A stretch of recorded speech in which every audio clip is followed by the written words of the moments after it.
சிறுகடிக்க ஆசை சீரியல்ல இனிய எபிசோட்ல என்ன நடந்திருக்கு அப்படின்னு பார்த்தீங்கன்னா, எப்படியோ ரோகிணி மனோஜை கரெக்ட் பண்ணிட்டாங்க.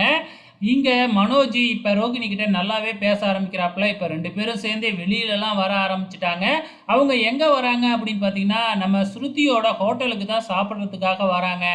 அதுக்கு முன்னாடியே நம்ம முத்துவும் மீனாவும் வந்து பார்த்தீங்கன்னா, ஸ்ருதியோட ஹோட்டல்ல தான் இருக்கிறாங்க. அப்ப அங்க ரோகிணியும் நம்ம மனோஜும் ஜோடியா வர்றத பார்த்துட்டு, இவங்க 4 பேரும் "என்ன இப்படி வரீங்க?" அப்படின்னு சொல்லி கேட்க, "ஏன் நாங்க ஹஸ்பண்ட் ஒய்ஃப் தானே. நாங்க சேர்ந்து வர்றதுனால என்ன பிரச்சனை? நீங்கலாம் உங்க புருஷனோட தானே இருக்கீங்க. நான் என் புருஷனோட இருக்கக்கூடாதா?" அப்படின்னு ரோகிணி தெனாவட்டா பேச, "அதான் உங்களுக்கு டைவர்ஸ் ஆக போகுதுல்ல, அப்புறம் என்ன?" அப்படின்னு சொல்லி கேட்க, "டைவர்ஸ்லாம் ஆகாது." அப்படி இப்படின்னு ரோகிணி வேணும்னே அவங்கள நக்கல் அடிக்கிற மாதிரி பேசிக்கிட்டு இருக்கிறாங்க. இந்த மனோஜும் ரோகிணி கூட சேர்ந்து இப்ப முத்து மீனாவை எதிர்த்து பேச ஆரம்பிச்சிடுறாப்புல. இது எங்க போய் முடிய போகுதுன்னு தெரியல. ஆக மொத்தத்துல இந்த மனோஜ் செருப்படி வாங்காம இருக்க மாட்டாப்லையாட்டுக்கு.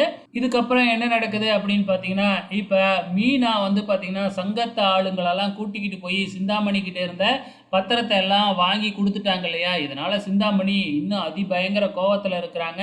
நேரா ஃபைனான்சியர் கிட்ட போய் இப்பவே வந்து பார்த்தீங்கன்னா, அந்த மீனாவோட குடும்பத்த அந்த வீட்ட விட்டே வெளியில அனுப்பணும். அதுக்கு ஏதாச்சும் ஒரு பிளான போடணும்.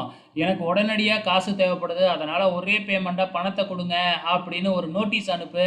அதுக்கப்புறம் பார்த்துக்கலாம் என்ன அப்படின்னு ஒரு ஐடியா குடுக்குறாங்க. அதே மாதிரி வீட்டுக்கு இப்ப நோட்டீஸும் வருது. சீக்கிரமாவே எனக்கு பணம் வேணும் அப்படின்னு சொல்லிட்டு. ஸோ இப்ப என்ன செய்றதுன்னு தெரியாம எல்லாருமே முழிச்சுக்கிட்டு இருக்கிறாங்க. எப்படியும் 3 மாசம் டைம் குடுத்தாங்க. இப்ப அதுவும் இல்லையா? அப்படிங்கிற மாதிரி முத்து, மீனா, அண்ணாமலை எல்லாம் கவலைப்பட்டுக்கிட்டு இருக்கிறாங்க. ஆனா, அது எந்த கவலையுமே இல்லாம இந்த மனோஜ் வந்து பார்த்தீங்கன்னா, வீட்ட வித்தரலாம் அப்படி இப்படின்னு டயலாக் அடிச்சுக்கிட்டு இருக்கிறாப்புல. ஸோ எல்லாத்துக்கும் காரணமே இந்த மனோஜ் தான் அப்படிங்கிறது அங்க இருக்கிறவங்க எல்லாருக்குமே தெரியும். ஆனா, மனோஜ் எந்த கவலையும் இல்லாமலே இருக்கிறாப்புல. ஸோ பொறுத்திருந்து பார்க்கலாம் அப்கமிங்ல என்ன நடக்க போகுதுன்னு.